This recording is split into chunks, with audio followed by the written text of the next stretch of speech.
the fake landlord. When scammers met the real property owner. She thought she found the perfect apartment deal from a landlord who only wanted cash and no credit checks. But when she moved in, the real owner showed up and called her a squatter trying to steal his property. What the scammer didn't know was that his victim was a real estate lawyer who was about to destroy his entire operation.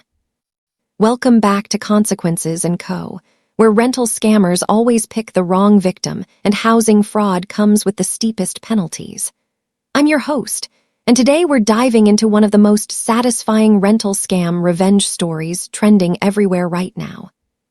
This is about Lisa Chang, a brilliant real estate attorney who fell victim to a sophisticated rental scam, only to discover that the fake landlord had no idea he just targeted someone with the exact skills needed to destroy his criminal enterprise completely. Hit that like button if you've ever dealt with sketchy landlords or rental scams, and let's watch one woman turn the tables on housing fraudsters. Chapter 1: The Perfect Scam. Lisa Chang had been apartment hunting in San Francisco for 3 months when she found what seemed like the perfect deal. A beautiful 2-bedroom apartment in Pacific Heights for $2,800 a month, nearly $1,000 below market rate. The landlord, Marcus Williams, had a reasonable explanation for the low price. He was traveling overseas for work and needed a responsible tenant who could move in immediately with minimal paperwork and credit checks. "I prefer to judge people by our conversation rather than their credit score," Marcus told Lisa during their phone interview. "You seem like exactly the kind of responsible professional I want taking care of my property." Lisa was impressed by Marcus's trust and flexibility. As a real estate lawyer who spent her days dealing with complicated rental agreements and suspicious landlords, Marcus's straightforward approach was refreshing. The red flags that should have warned Lisa were subtle and professionally disguised. Marcus insisted on cash payments to avoid banking delays. He couldn't meet in person due to travel commitments, but arranged for his property manager to show the apartment and collect the deposit. The property showing went smoothly. The building was legitimate, the apartment was exactly as advertised, and the property manager, a well-dressed man named David, had keys and seemed knowledgeable about the building's amenities.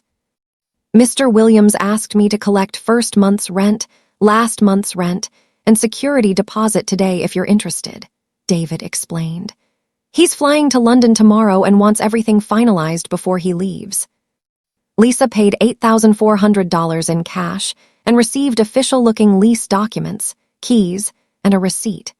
Everything seemed legitimate, and she was thrilled to have secured such a great apartment in San Francisco's competitive rental market. But Marcus Williams and David weren't a landlord and property manager. They were sophisticated rental scammers who'd been running this con across multiple cities for over 2 years. If you've ever been pressured to pay cash for a rental without meeting the actual owner, hit that like button and let me know in the comments about sketchy rental experiences. Make sure you're subscribed because Lisa is about to discover she's not the first victim. Chapter 2: The Rude Awakening. Lisa moved into her new apartment on a Saturday morning, excited to start her new chapter in Pacific Heights. She'd hired movers, changed her address, and invited friends over for a housewarming party that weekend. But on Monday evening, as Lisa was settling in after her first day commuting from the new apartment, someone started pounding on her door. "Open up, I know someone's in there," a man's voice shouted from the hallway. Lisa looked through the peephole to see an angry middle-aged man she'd never met before. "Can I help you?" Lisa asked through the door. "You can help me by explaining why you're squatting in my apartment," the man yelled. "I'm Robert Chen, the owner of this building, and you don't belong here." Lisa opened the door, confused and concerned. Robert Chen was holding keys and looked genuinely furious about finding someone living in what he claimed was his property. "There must be some mistake," Lisa explained, showing Robert her lease agreement. "I rented this apartment from Marcus Williams. I have a signed lease and receipts for everything." Robert examined the documents with growing anger, but his rage wasn't directed at Lisa. "Marcus Williams doesn't exist," Robert said grimly. "I've been tracking this scammer for months. He's been renting my apartments to multiple people using forged documents and fake names." Lisa felt sick as the reality of her situation became clear. She'd been the victim of a sophisticated rental scam that had cost her nearly $8,500 and left her homeless despite having what she thought was a legitimate lease. But Robert's next revelation was even worse. "You're the third person he's scammed in this building alone. The other victims lost their money and had to move out immediately. I'm sorry, but you can't stay here." Lisa realized she'd been victimized by criminals who'd stolen thousands of dollars while leaving her with no legal recourse and nowhere to live. What Marcus Williams didn't know was that he'd just scammed someone with the exact legal expertise needed to trace his operation and destroy it completely. Chapter 3. The investigation begins. Lisa's devastation over being scammed quickly transformed into cold, calculating fury. As a real estate attorney specializing in housing fraud, she recognized that Marcus Williams had made several critical mistakes that would allow her to track down his entire operation. First, Lisa examined the lease documents with her professional eye for detail. The forgeries were sophisticated, but contained subtle errors that revealed the scammer's methods. Fonts that didn't match official city documents, slight variations in legal language, and most importantly, a pattern of document creation that suggested professional equipment and expertise. Robert Chen, the actual building owner, became Lisa's first ally in building a case against the scammers. He'd been dealing with Marcus Williams's fraud for months, but hadn't known how to stop someone who vanished after each scam. "He's done this to at least 12 people across 3 buildings I own," Robert told Lisa during their strategy meeting. "Each time, victims lose thousands of dollars, and I have to deal with the legal mess of removing people from apartments they thought they'd legally rented." Lisa's investigation revealed that Marcus Williams was part of a sophisticated criminal network that had been running rental scams across the Bay Area for over 2 years. The operation involved fake landlords, professional document forgers, and property managers who could show apartments using stolen or duplicate keys. But Lisa's biggest breakthrough came from analyzing the payment methods Marcus had required. The cash payments had to be processed somewhere, and Lisa's legal connections allowed her to trace the money through banking networks that revealed the scammers' real identities and locations. "David Rodriguez and Marcus Thompson," Lisa announced to Robert after a week of investigation. "Those are their real names, and they've been running this scam in Oakland, San Francisco, and San Jose simultaneously." Lisa also discovered something that made her furious. The scammers had been specifically targeting young professionals who were new to the area and didn't know enough about local rental markets to recognize the warning signs. This is where Lisa's legal expertise becomes a weapon. If you're here for this level of scammer justice, smash that subscribe button and let me know in the comments about rental scams you've encountered. Chapter 4. The Trap. Lisa's plan for revenge was methodical and devastating. Instead of simply reporting the scammers to police, she decided to gather enough evidence to destroy their entire criminal network while helping all their victims recover their stolen money.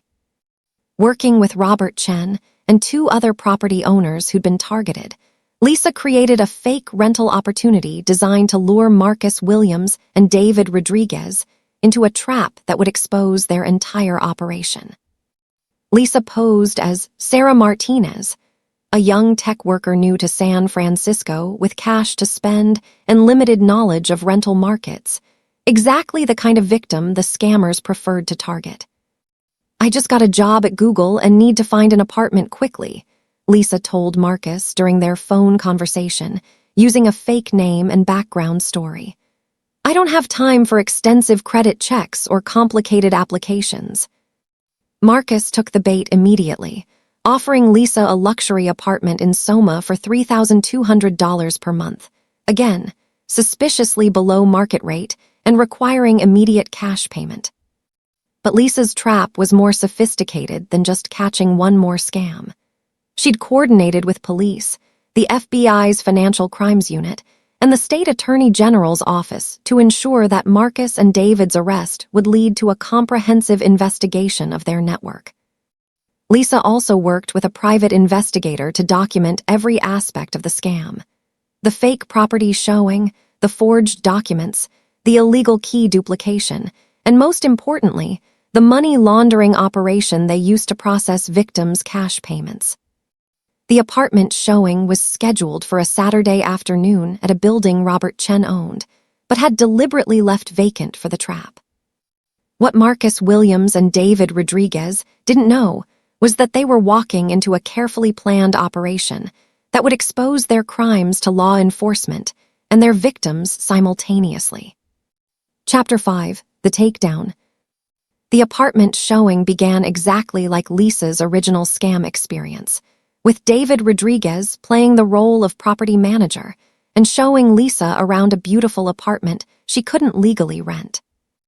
"Mr. Williams is very impressed with your background," David told Lisa as they toured the fake rental. "He's authorized me to offer you the apartment if you can provide first month, last month, and security deposit today." Lisa had worn a hidden camera provided by the FBI and was recording every aspect of the scam for evidence. David's professional presentation of the fraudulent rental agreement was damning proof of systematic criminal activity. But as David prepared to collect Lisa's payment, the trap was sprung. FBI agents and San Francisco police entered the apartment simultaneously, arresting both David Rodriguez and Marcus Thompson, who'd arrived to collect the money personally for this high-value scam. "David Rodriguez and Marcus Thompson, you're under arrest for wire fraud, money laundering, and conspiracy to commit theft," the lead FBI agent announced as the scammers realized they'd been caught in an elaborate sting operation. Lisa removed her hidden camera and revealed her true identity to the stunned criminals. "I'm Lisa Chang, real estate attorney specializing in housing fraud," she told them as they were being handcuffed. "You picked the wrong victim when you scammed me out of $8,500, and now you're going to face federal charges for running a criminal enterprise." The arrests were just the beginning of the scammers' destruction. Lisa's investigation had provided law enforcement with enough evidence to charge them with dozens of felonies and trace their operation across multiple states.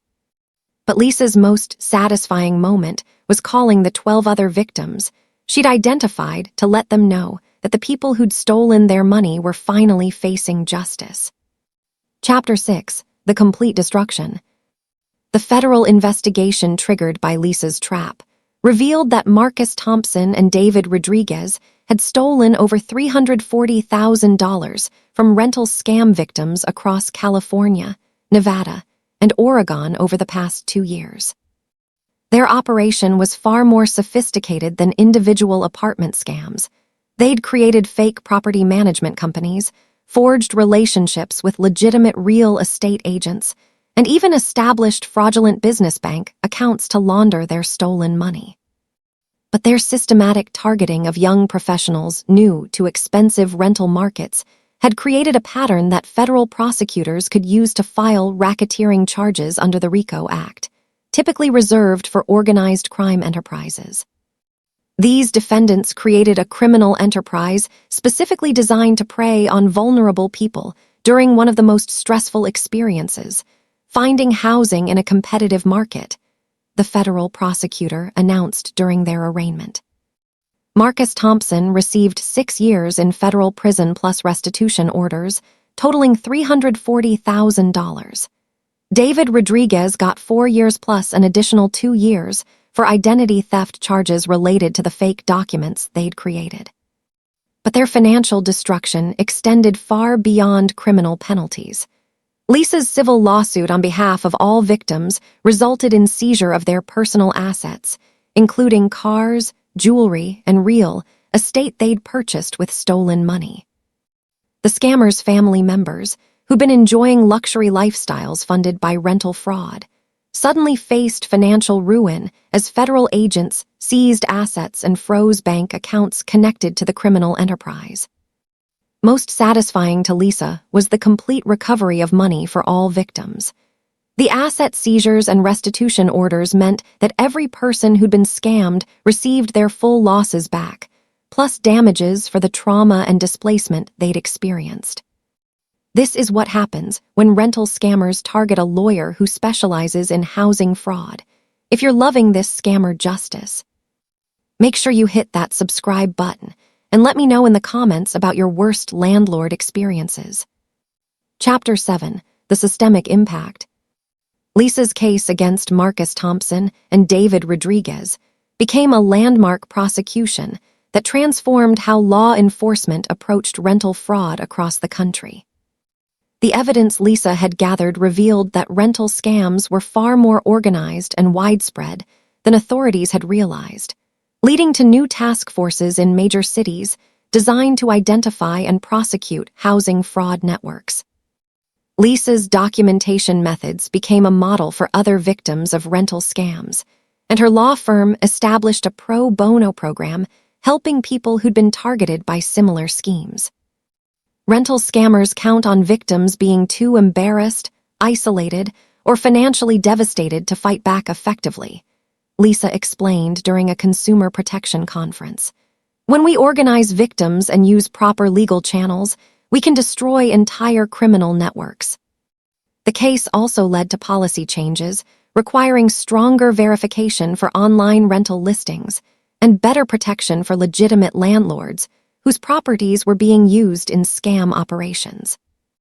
Robert Chen, the building owner who'd helped Lisa build her case, became an advocate for property owners dealing with rental fraud and worked with police to identify suspicious rental activities in his neighborhood. But Lisa's greatest satisfaction was personal. She'd transformed her own victimization into a systematic victory that protected hundreds of future potential victims from the same crime. Epilogue: Justice served. 2 years after Lisa Chang was scammed out of $8,500 by fake landlords, she stood before the National Association of Real Estate Attorneys, accepting their award for outstanding pro bono service in fighting housing fraud. Being victimized by criminals taught me that individual justice isn't enough, Lisa told the audience. We have to create systems that protect all vulnerable people from predators who exploit basic human needs like housing. Marcus Thompson and David Rodriguez were serving their federal sentences while facing additional state charges in Nevada and Oregon for similar scams. Their criminal network had been completely dismantled, with over $500,000 in stolen money recovered for victims. Lisa's pro bono housing fraud clinic had helped over 150 victims of rental scams recover their money and find legitimate housing. Her work had inspired similar programs in 12 other cities where rental fraud was endemic. The fake landlords who thought they were targeting a naive victim had instead encountered someone with the exact skills needed to destroy their operation and protect hundreds of future victims. But Lisa's most meaningful accomplishment was the apartment she'd eventually rented in Pacific Heights, the same building where she'd been scammed, from Robert Chen, who'd become both a friend and an ally in fighting housing fraud. Sometimes the best revenge isn't just destroying the people who hurt you, it's building systems that ensure they can never hurt anyone else. Lisa Chang had proven that when scammers target the wrong victim, they don't just face individual consequences, they face systematic destruction that protects entire communities. The fake landlords had learned the most expensive lesson of all. When you steal from a housing attorney, you're not just committing a crime, you're volunteering to become a case study in how to completely destroy rental fraud networks. Thank you for watching Consequences & Co. This story of rental scam revenge shows us that housing fraudsters who prey on vulnerable people will always underestimate the wrong victim eventually. If Lisa's transformation from scam victim to scammer destroyer inspired you, smash that like button and let me know in the comments about your own experiences with sketchy landlords or rental scams. Subscribe for more incredible tales where criminals pick the wrong target and face systematic justice. Remember, rental scammers count on victims staying isolated and ashamed, But when we fight back with legal expertise and organized effort, we can protect entire communities from housing fraud. Subscribe now for more stories where scammers get destroyed and justice protects the vulnerable.